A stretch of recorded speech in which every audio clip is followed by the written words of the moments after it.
Okay, everyone, this is just a quick test, so if you can just let me know if you can hear me.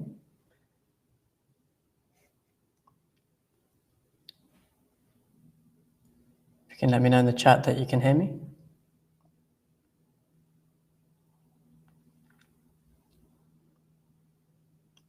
Great. Is the volume good?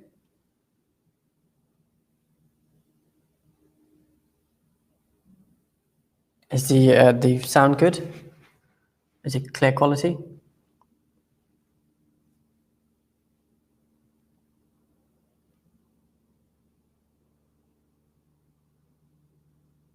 Good stuff.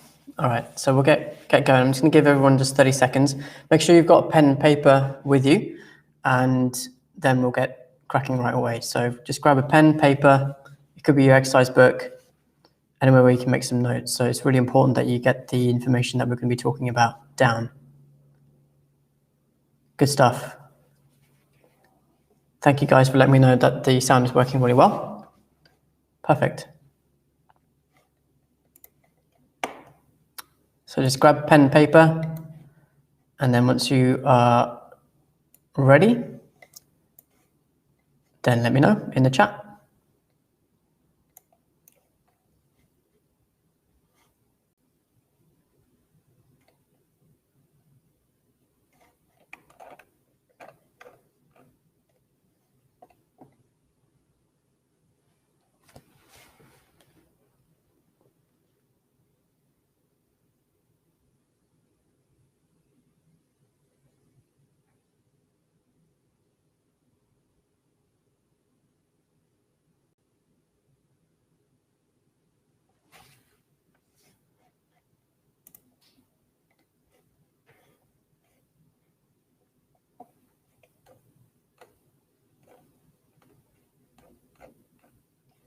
Okay, great stuff, guys. Just another few seconds and then we'll get going. So make sure you've got a pen and paper ready and we'll get going straight away.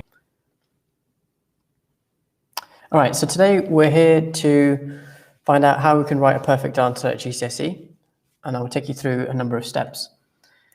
So first of all, we're going to be covering what assessment objectives are, how to break the question down, identify the key elements of the question, understand how to structure your answer, and then hopefully get some guidance on how to write with some examples, what to do in an answer and what to avoid doing.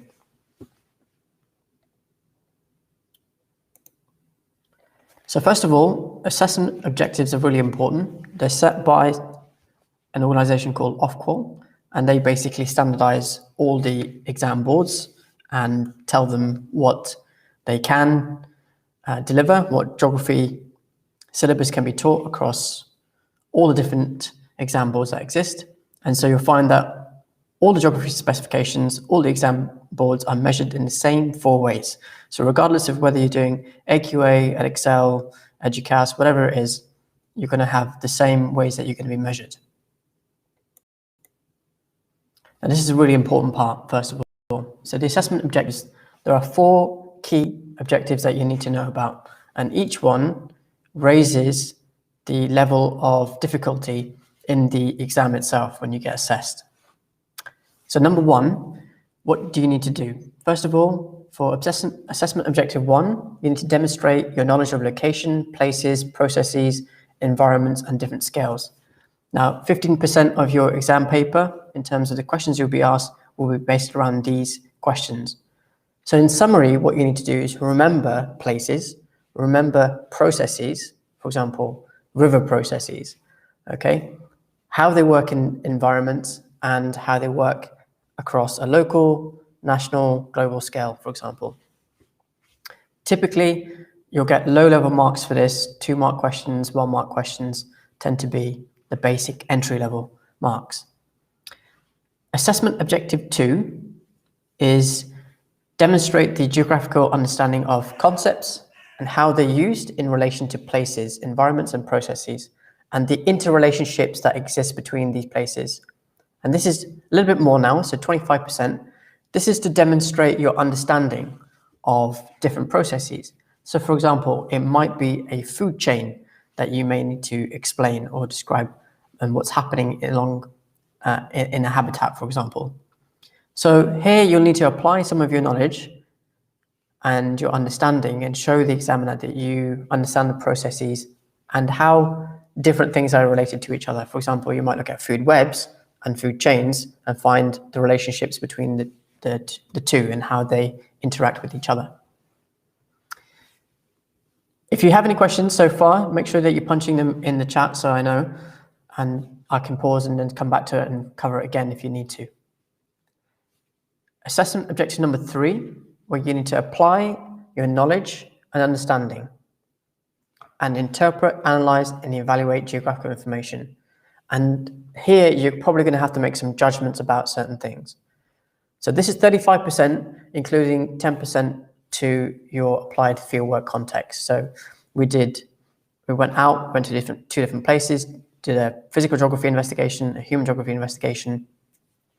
Now in the exam that's going to be coming up at the end of the year, that will not be an element, but for future examinations that will be happening, this will be certainly relevant again. So in summary, for this section, you need to learn how to apply your knowledge, analyze your understanding. Perhaps it's finding different arguments within your study that you've done, and also evaluate. So can you come to a judgment about whether a management strategy, for example, should be done or should not be done? So this is where the marks start to increase. So now we're probably looking at 4 marks and above, and it could be up to 12 marks, which is the maximum you'll be asked on a GCSE paper, or somewhere in the middle. The last one, assessment objective 4, relates to you selecting, adapting, and using a variety of different skills and the techniques to investigate questions and issues and communicate your findings. So this is probably going to be based around a skills element that might be in paper 1 or 2, but typically tends to be a lot more in paper 3. So here you're going to look at applying your understanding of graphs and charts, understanding a picture that you might be shown about a glacial environment, for example, and the effects of tourism on that. Or it could be anything which basically gets you to look at materials and then use your geographical skills to apply and show that you understand the context in which it's been given to you in. So this is moderate to challenging as well. So again, if you don't know your case studies or if you don't know your topics very well, then you will struggle to demonstrate to the examiner that you understand the processes and so forth and the techniques that are involved. So for example, in the third paper, paper 3, you might be shown some data that students may have been collecting. They might show you a table of data. They might show you a graph, a pie chart, and then might tell you, well, which one is more appropriate to use, and then you have to justify which one is the best option, depending on the question that they're asking you. So again, if you are weak with your mathematical skills, then it's nothing to be worried about. All you need to do is just sharpen your understanding of the different ways that you can present data and understand in some cases using one type of data is going to be good, but in other cases it might not be relevant. So again, it's just a case of you understanding the differences between them and then showing your understanding that one is more appropriate than something else. Okay, good stuff. So if you can just let me know in the chat if that makes sense, if that's clear, if you have any questions before we move on to the next slide.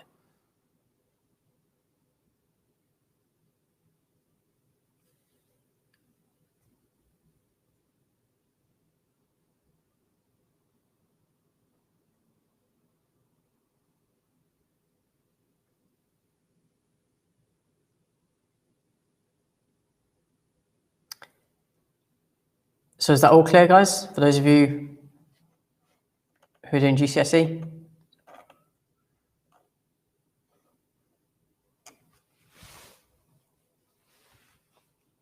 Great, perfect. Let's move on. So breaking down the assessment objectives, so some common words that you get in the exam might be state something or describe something. right? So that's assessment objective 1. So automatically you should be thinking this is something low level, it's a 1 mark or a 2 mark question at the most. And essentially you just need to do what the words are asking you to do, right? So you just state an obvious thing or you describe something. And often what happens with candidates is they get confused with describe and explain. Okay, so I'm going to explain that in a minute, but describe is essentially just describe what they're showing. It might be a photograph, describe what's going on in the photograph. It might be a bar chart, describe it. Don't explain what's going on it, just describe it using the data. It might be certain points within the image itself and so forth. For assessment objective 2, you might get trigger words such as explain, suggest, discuss, or to what extent does X or Y impact something. So here it's a little bit different. So immediately you will automatically see probably 3 mark questions, 4 mark questions and upwards. So to what extent or discussion questions probably going to be the 6 markers or the 12 markers potentially on an exam. So with explanation, for example, you're going to have to identify what are the key elements of the question and then demonstrate your understanding of what that specific concept or question that they're asking you about. And we're going to go on to looking at that now. So here's an exam question that I'd like you to write down. If you can write down your piece of paper, I'll just give you 30 seconds to get that down. And then we're going to break this question down and try to understand what is it that is required from us and how we can answer this question to our best ability. Just give me a thumbs up when you have got the question down on your piece of paper.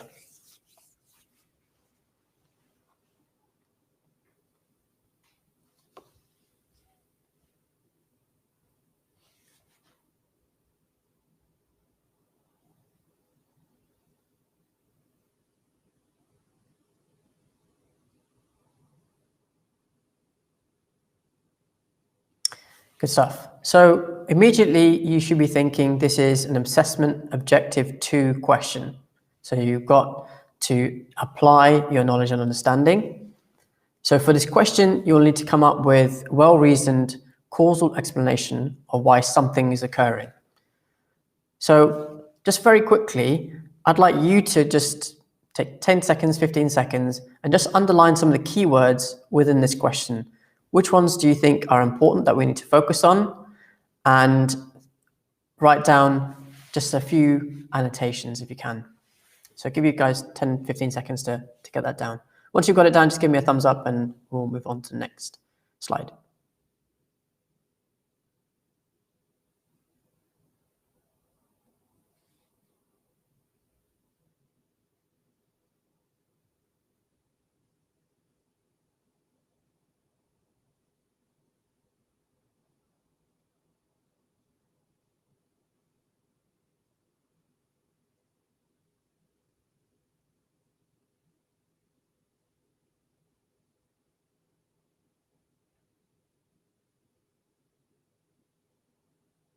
So just underline the key things, the key concepts, the key ideas that you think we need to cover.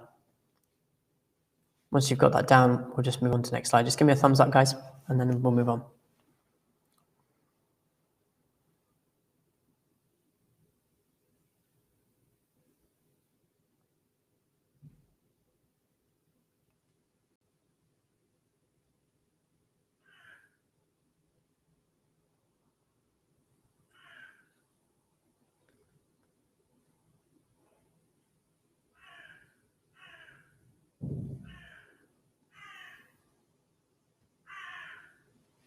Okay, so good stuff. Let's move on. So here's a few things that I've highlighted. To what extent is a critical component of this question? So immediately you should be thinking, I need to come up with an argument of some sort. I need to look at different factors and to explain whether the thing that I'm going to be looking at is one thing or another. Okay, so you should have underlined to what extent in your own annotation. The next thing is size and shape of a river valley. Now the key thing here is often students will look at the question and think, oh, I know the size and shape of a river valley, and they will just focus on the size and the shape of a river, but not a river valley. This is the key thing, the key difference between a good candidate and an average candidate who will just look at the word river and then immediately start writing down everything that they know about river characteristics. The next thing is the result of the work of river under flood conditions. So here the focus is what can make floods possible and in what circumstances does size and shape of a river valley affect this. Okay, now immediately I'd be in the exam, I'd underline these keywords and I'd annotate them with any bits of information understanding that I already have. And what you're doing with that is you're giving yourself a little bit of breathing space in the exam. So once you've written down a few bullet points, it means it will give you some basic structure to start writing the rest of your answer. Again, often what happens with students is immediately when they see a question, they look at a few words within the question and think, right, that's it, I know what I'm doing. And then they start writing straight away. And all you need to do is give yourself that breathing space, give yourself 10, 15 seconds, write down a few bullet points, and then you can come back to them and then write about them in more detail. And often, if you do that, you'll have much better structure in what you're writing, and you're not just writing whatever comes to the top of your head. Often, the first 3 lines or 4 lines are just students just putting information onto a page which may not necessarily be relevant to the question itself. So here's a little thing to help you to structure your answer, and you might want to make a quick annotation of this down. So you've got, what I've done here is just create a little table. So I'm thinking, all right, fine, I need to focus on river valley size. So I know that valley sizes can be small or they can be large, and this is very basic, okay? And then I'd write down a few thoughts that I have about, well, if I had a small river valley under flood conditions, how would a small river valley influence flooding in an area? And if I had a large river valley, how would that influence? And then I would also write down some keywords. So for example, for this question, some keywords that are going to be important are drainage basin, relief, the height of the land use, i.e. human activity, and obviously a keyword critical to this will be rainfall and precipitation.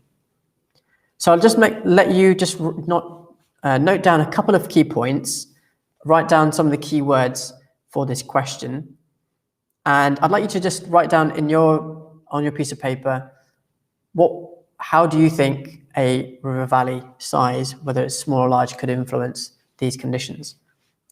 And once you've done that, just give me a thumbs up. I'll give you a minute or two, and then we'll move swiftly on to the next bit.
Okay, another 30 seconds, and then we're going to move on. So just give me a thumbs up if you have finished early.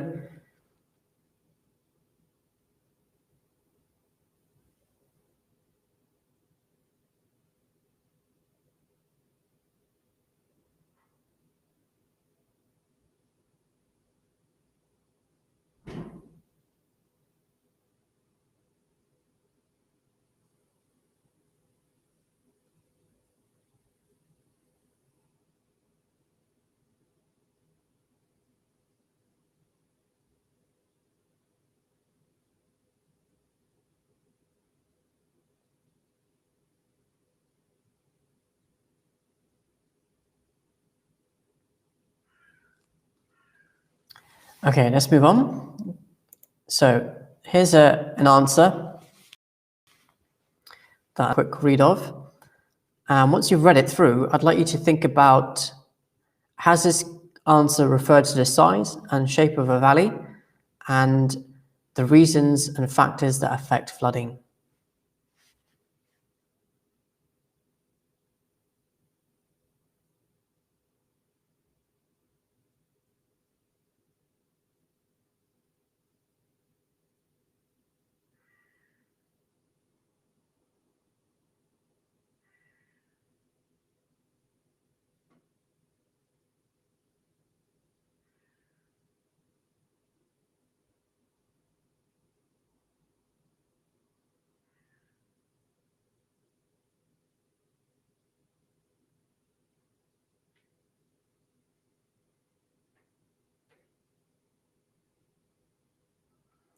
Okay, so if you should let me know in the chat, do you think this question has referred to the size and shape of a valley?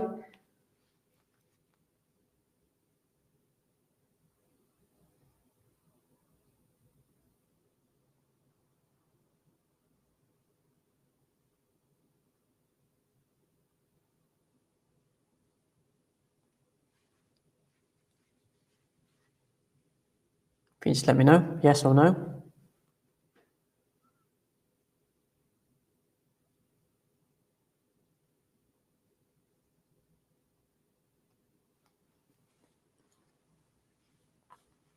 Okay, great.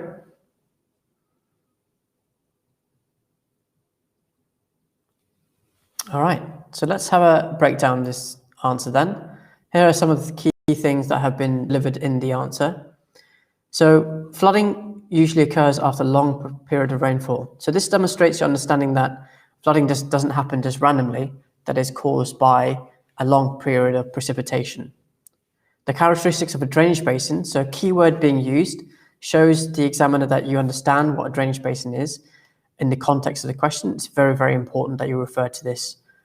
You can talk about a small basin and a large basin, because in a small basin, you'll have very quick water transfer, whereas in a large basin, you'll have a much slower water transfer because of the volume that it will find itself in. So it demonstrates to the examiner straight away that you have a good understanding of the key concepts and the fundamental concepts of valley size and shape. The next thing is the steepness of the relief of the land. So you've identified that that will have an impact on how water is influencing flooding, because it will be transferred a lot quicker.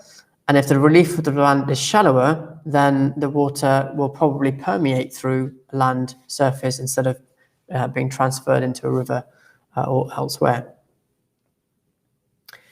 Then, so you focused on the first two bits just on physical geography, and then the next bit is just on human geography. So land use or urban environments also play a significant role in this. So an urban area will allow for faster water transfer due to greater impermeable surfaces. And then you give an example, such as roads. Whereas, and this is a really good word to use in your answers, conversely, whereas, on the other hand, okay, forests or a natural environment will reduce the speed of transfer, right? So you've balanced it out. You've talked about the fact that urban environments can lead to this problem, but also at the same time that can be mitigated or reduced by forest cover. And then for a 6-mark question, you don't really need to go into much detail for conclusion, but if you wanted to, you could put something in. And what is showing the examiner is that you have demonstrated, you're highlighting to the examiner, look, it's not just one factor that's involved. It's not necessarily size and shape of a river valley, but it could be land use that affects it. It could be the steepness of the land that could affect it, right? So overall, a combination of different factors will be responsible for the speed of water transfer under flood conditions. So it shows the examiner that you're not just accepting what the question is asking you, you're actually challenging that information. And to what extent questions are always, you have to challenge the question, okay? You do not always agree with the status quo. Don't just in your first line say 100% is to do with river the size of the river valley and the shape of it, okay? So you demonstrate the other perspectives that could exist around it. Okay, if someone can give me a thumbs up and just let me know if that was clear and if you understood that. You will be able to replay this afterwards. So hopefully you'll be able to recap it and come back to it and refresh your memory of it. Okay, good stuff. So hopefully that's clarified some thoughts that you may have had. So here's another question for you. I'd just like you to write, explain how flooding can be used to, can be managed using hard engineering strategies. Just give you a quick 30 seconds to write that down.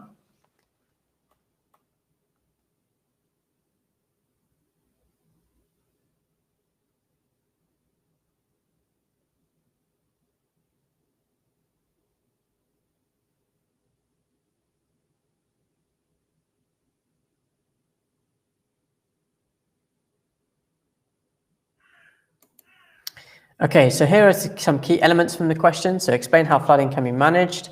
So explain how is an important factor. Remember, we talked about assessment objective 1 and 2 at the beginning. So this is going to be assessment objective 2 question. Flooding, you might want to annotate that word and some examples that you know. Management strategies, you might want to put some examples of that in the exam just slightly above the word itself. And hard engineering, make sure you've underlined that and then you've given some examples below that. And the way you can break that up is by having a table. Again, in the exam, it's not going to be practical for you to do this, but in preparation for the exam, you most certainly can do this as part of a written strategy. So break the question down, give yourself that time to just think things through carefully. So you might want to just number the number of strategies that you know, and then briefly just write down, well, how do they reduce or stop flooding from occurring? So just a brief description of that, and then you're good to go. Okay, so here's what I'd like you to do. Just remember that your explanation for any question that you get must be presented in logical steps, particularly for assessment objective 2 questions. You need to apply your knowledge and understanding clearly and address the question clearly through a well-developed and well-written answer, okay? So what I'd like you to do for next week, so I'll post a time, it will be similar sort of time next week that we'll do this again. So explain how flooding can be managed using hard engineering strategies. So write down your answer to that question, and then we'll go through some answers and break down an example of a good answer and one that could be improved further. So remember, you've got to practice to get better. If you don't practice, you're not going to suddenly get better over time. Annotate the question before writing your answer. Read newspaper articles. That's really helpful because it can show you stylistically how to write an answer. Write in third person. Write as if you're if the person reading your answer gets the sense that you're speaking with clear authority, and obviously clearly and neatly as well. So do the exam question, write down your question, and if you can submit it to me, then I can have a look at it prior to it and give you some feedback as well. So next week, guys, same time, approximately. If it's changed, I will let you know. It will be on the live stream anyway.